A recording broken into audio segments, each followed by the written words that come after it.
वैशाली। सबसे पहले तो आप सभी दर्शकों को नेक्स्ट 9 न्यूज की तरफ से स्वतंत्रता दिवस की हार्दिक शुभकामनाएं।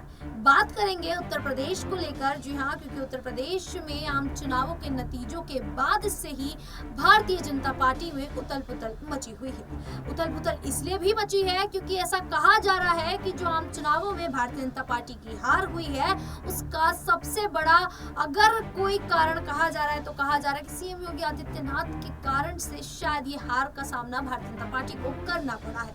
लेकिन वहीं अगर विपक्ष की बात की जाए तो विपक्ष के गाजीपुर सांसद अफजाल अंसारी, समाजवादी पार्टी के सांसद अफजाल अंसारी ये कहते हैं कि जी नहीं, ऐसा नहीं है, प्रधानमंत्री नरेंद्र मोदी के चेहरे का जादू उत्तर प्रदेश में खत्म हो गया। लेकिन अगर भारतीय जनता पार्टी 33 सीटें जीती है तो उसकी वजह है सीएम योगी आदित्यनाथ। उनके कारण से ही यहाँ पर भारतीय जनता पार्टी को 33 सीटों पर जीत देखने को मिली है।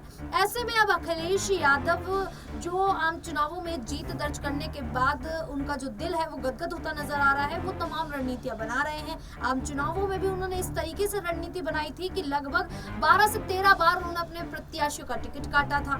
यहाँ पर 12 से 13 बार अपने उम्मीदवारों को यहाँ पर बदला था। तो ऐसे में अब यही कहा जा रहा है कि इसी तरीके से भारतीय जनता पार्टी को भी विधानसभा की 10 सीटों पर जिन पर उपचुनाव होना है उस पर चुन चुनकर प्रत्याशियों को उतारना होगा, जिससे भारतीय जनता पार्टी के खाते में ये 10 सीटें पहुंच जाएं और आने वाले जो विधानसभा चुनाव है उसमें उनकी जो राह है वो आसान होती नजर आए। ऐसे में देखना वही होगा कि भारतीय जनता पार्टी जीत दर्ज करती हुई इन उपचुनावों में नजर आएगी भी या नहीं, क्योंकि सभी जो एनडीए के साथ जो सहयोगी दल है वो भारतीय जनता पार्टी की मुश्किलें बढ़ाते हुए नजर आ रहे हैं, लगातार सीटों की मांग करते हुए भी नजर आ रहे हैं। ऐसे में भारतीय जनता पार्टी आखिरकार क्या कुछ करती नजर आएगी तो समय बताएगा। फिलहाल के लिए इतना ही। इसी प्रकार की देश दुनिया से जुड़ी खबरों के लिए देखते रहिए नेक्स्ट 9 न्यूज।